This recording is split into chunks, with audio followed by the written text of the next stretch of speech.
अस्सलामुअलैकुम, कैसे हैं आप सब? Welcome back to another vlog, welcome back to another beautiful morning. Recently मुझसे बहुत सारे लोगों ने पूछा है कि we want to apply incoming intake of admissions, तो क्या हमें फ़िनलैंड के लिए अप्लाई करना चाहिए? वहाँ पे करियर अपॉर्चुनिटीज़ क्या हैं? यहाँ की स्टडी किस तरह की है? तो मैंने सोचा क्यों ना आपके साथ ये सब चीज़ें शेयर की जाएँ कि क्या यहाँ पर आपको स्टडी के लिए आना चाहिए कि नहीं आना चाहिए? कौन सी अपॉर्चुनिटीज़ हैं जो ड्यूरिंग स्टडी आपके पास अवेलेबल होती हैं और कौन सी आफ्टर स्टडी आपके पास अवेलेबल होती हैं। तो हमारे पास यहाँ पर दो चीज़ें आ जाती हैं, what do you have during study and what will you gain after study. अच्छा, सेकेंडली ये कि किन लोगों के लिए यहाँ पर अपॉर्चुनिटीज़ ज़्यादा हैं और किन लोगों के लिए नहीं हैं। बेसिकली अगर आप शेंजन कंट्रीज़ में स्टडी के लिए आना चाहते हैं तो मैं प्रेफर यही करूँगी कि जिन लोगों का बैकग्राउंड आईटी से रिलेटेड है, इंफॉर्मेशन टेक्नोलॉजी के साथ, सॉफ्टवेयर इंजीनियरिंग के साथ, हार्डवेयर इंजीनियरिंग के साथ, वो लोग ज़रूर आएँ, ज़रूर अप्लाई करें, यहाँ पर अपना करियर ज़रूर बनाएं, क्योंकि लैंग्वेज बैरियर नहीं होता। आपको पता है आईटी में, टेक्नोलॉजी में, कंप्यूटर लैंग्वेज में उनकी कंप्यूटर की और बहुत सारी बेसिक लैंग्वेजेस होती हैं। तो इसमें आपको जो कंट्री की लैंग्वेज होगी, जैसे फिनलैंड की फिनिश है, स्वीडन की स्वीडिश है, जर्मनी की जर्मन है, तो अगर आपको ये लैंग्वेजेस नहीं भी आती तो आपको एक अच्छी जॉब मिल सकती है, ऑफिस जॉब मिल सकती है। लेकिन अगर आप बिज़नेस स्टूडेंट हैं या आप का जो है वो किसी और कैटेगरी के साथ रिलेटेड हैं आप, तो उसके लिए फिर कंपलसरी है कि आपको लैंग्वेज आए। जैसे कि I have done masters in commerce, तो मेरे लिए कंपलसरी है कि अगर तो मुझे फिनिश लैंग्वेज आती होगी तो मैं ये एक्सपेक्ट कर सकती हूँ कि मुझे ऑफिस जॉब मिलेगी। लेकिन अगर मुझे फिनिश लैंग्वेज नहीं आती तो it will be too much hard for me to work here. Secondly ये कि जो लोग स्टडी के लिए आते हैं, अगर तो वो फाइनेंशियली स्ट्रॉन्ग हैं तो उनको ऐसा जितना मसला नहीं होगा, लेकिन अगर वो नहीं है तो ऑब्वियसली सर्वाइव करने के लिए Finland is an expensive country. आपको यहाँ पर हाउस रेंट भी देना होगा, आपको यहाँ पे ग्रॉसरीज के लिए पैसे चाहिए होंगे, आपको यहाँ पे यूटिलिटीज़ के लिए पैसे चाहिए होंगे। ऑल्दो फिनिश गवर्नमेंट स्टूडेंट्स को बहुत ज़्यादा फैसिलिटीज़ प्रोवाइड करती है, लेकिन still you have to manage it. अगर आप फाइनेंशियली स्ट्रॉन्ग नहीं है तो आपको और जॉब्स करना पड़ेंगी, जिसमें मोस्टली जो यहाँ पर लोग करते हैं वो डिलीवरी की जॉब है और सेकेंडली क्लीनिंग की जॉब है। लास्ट टाइम ये जो जॉब फेयर था जिस पे मैं गई थी, वहाँ पर बहुत सारे इमिग्रेंट्स आए हुए थे और स्टूडेंट्स आए हुए थे, जिन्होंने जो सबसे ज़्यादा जॉब थी जिसके लिए अप्लाई की थी वो क्लीनिंग की जॉब थी। ये दो जॉब्स इसीलिए आसान है क्योंकि इसमें लैंग्वेज का इतना ज़्यादा यूज़ नहीं है। आपको जस्ट डिलीवरी की जॉब में आपको जस्ट डिलीवर करना है, कोई भी पैकेज पार्सल वगैरह आपको डिलीवर करना है, और क्लीनिंग की जॉब में you have to clean an office और हॉस्पिटल और whatever you are working for. अच्छा, तो जैसा कि मैंने मेंशन किया था कि मेरे लिए भी फ़िनिश लैंग्वेज सीखना बहुत ज़रूरी है, तो आज मैं आपको अपने फ़िनिश लैंग्वेज कोर्स की क्लास में लेकर आई हूँ and this is my teacher Sana and this is free of cost. ये गवर्नमेंट की तरफ से फ्री क्लासेस प्रोवाइड की जाती हैं हाउसवाइफ्स के लिए, जहाँ पर हाउसवाइफ्स आती हैं अपने बच्चों के साथ और इजीली कंफर्टेबली आप वहाँ पर बैठ सकते हो और साथ साथ आप लैंग्वेज भी सीख सकते हैं।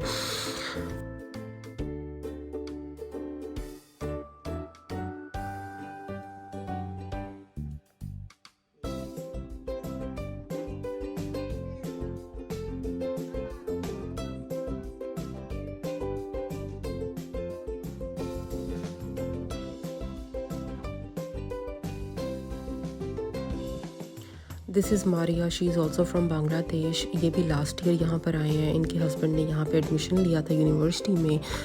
इसके साथ साथ मैं एक और बात यहाँ पर मेंशन कर दूँ कि जब जो भी एडमिशन ले रहा है, अगर वो मैरिड है, इधर इट्स अ बॉय और इट्स अ गर्ल, तो वो अपनी फैमिलीज़ को भी यहाँ पर साथ लेकर आ सकते हैं। ये एक बहुत बड़ा एडवांटेज है कि अगर आप यहाँ पर यूनिवर्सिटी में एडमिशन ले रहे हैं तो आप अपने स्पाउस को और आप अपने चिल्ड्रन को यहाँ पर लेकर आ सकते हैं और उनको इजीली आपके साथ ही रेजिडेंस परमिट मिल जाएगा।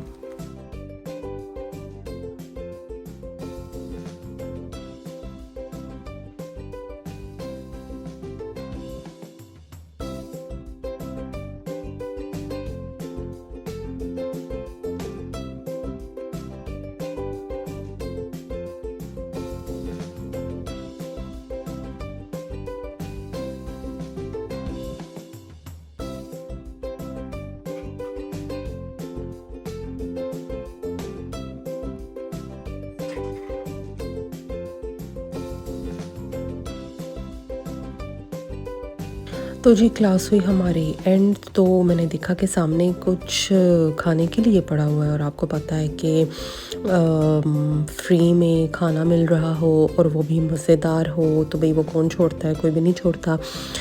तो वैसे ये अच्छी बात है कि जहाँ पर भी जाते हैं ना वहाँ पे फ्री में कुछ ना कुछ मिल ही जाता है खाने के लिए। तो ये एक डिज़र्ट था और केक टाइप था, अच्छा था, मज़ेदार था।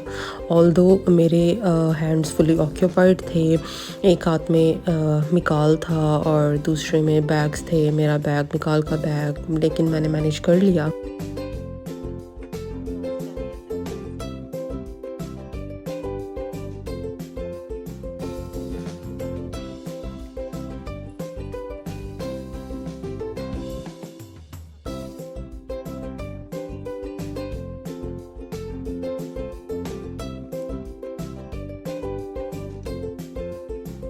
मिकाल को मैंने किया पैक और मिकाल के साथ मैं एक ब्लैंकेट भी रखती हूँ क्योंकि टेम्परेचर बहुत ज़्यादा नीचे जा चुका है, सर्दी बहुत ज़्यादा है। तो आप अगर अच्छे से कवर नहीं होगे तो आपको जो है वो ठंड लग सकती है। इवन कि ठंड यहाँ पर हमारे जैसे लोगों के लिए जो कि पाकिस्तान जैसे वार्मर कंट्री में पैदा हुए होते हैं, ठंड की इतनी आदत नहीं होती, तो हमें तो वैसे ही बहुत ज़्यादा सर्दी लगती है। इसलिए बेहतर यही है कि आप अच्छे से कवर होकर चलें। एंड मैं इसके ऊपर भी व्लॉग बनाऊंगी कि इतनी फ्रीजिंग वेदर में, इतने कोल्ड वेदर में आपके पास कौन कौन सी एसेसरीज़ होनी चाहिए, आपको अपने आप को किस तरह से कवर करना चाहिए। क्योंकि जब मैं पाकिस्तान से यहाँ पर आई थी मुझे नहीं पता था कि किस तरह का स्टफ़ यूज़ करना चाहिए, किस तरह की जैकेट्स होनी चाहिए, किस तरह से अपने आप को पैक करना चाहिए। तो मैं तो बाहर ही नहीं निकल सकती थी, इतनी ठंड होती थी, इतनी ठंड होती थी कि मेरे से बर्दाश्त ही नहीं होती थी वो ठंड। तो मेरे लिए तो लिटरली 1 मिनट भी बाहर खड़ा होना बहुत ज़्यादा मुश्किल होता था। लेकिन अब क्योंकि मैंने यहाँ पर 1 साल गुजार लिया, इसलिए अब मुझे पता है कि किस तरह से सरवाइव करना है इतनी ज़्यादा ठंड में। तो जी मेरे पास ग्लव्स नहीं थे और प्रैम स्ट्रॉल करने के लिए ग्लव्स होना बहुत ज़रूरी है क्योंकि मेरे हाथ बिल्कुल फ्रीज़ हो रहे थे। मुझे बार बार उनको अपनी जैकेट की पॉकेट में करना पड़ता था उनको वार्म करने के लिए, ताकि मैं फिर से प्रैम स्ट्रॉल कर सकूं। तो जी मैंने लिए ग्लव्स। उसके बाद फिर हम आए घर आकर बनाना था खाने में आज मैंने सोचा कि मैं बनाऊँगी पिज़्ज़ा पराठा। तो जी घर आकर मैंने सारी प्रिपरेशंस तैयार की, चिकन फ्राई किया, डो नीड की और उसके बाद डो के अंदर फिलिंग करके चिकन की उसको अच्छे से फ्राई कर लिया और जी हमारा पराठा तैयार। लास्ट टाइम हमारी ये बात रह गई थी कि आप यहाँ पर फ्री ट्रैवल कैसे कर सकते हैं। तो जी आपके पास होनी चाहिए है एक अदद प्रैम। रुको जरा, सब्र करो, बोला धक्का बुक्की नहीं करने का, आराम से लेने का।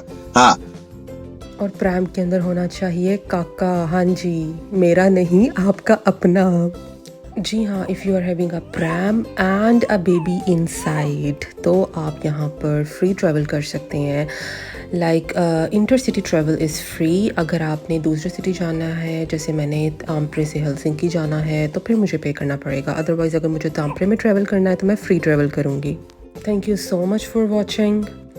होपफुली जो लोग यहाँ पर आना चाह रहे होंगे उनके लिए डिसीजन मेकिंग आसान होगी। फिर मिलेंगे एक नए ब्लॉग के साथ। टेक केयर, अल्लाह हाफिज़।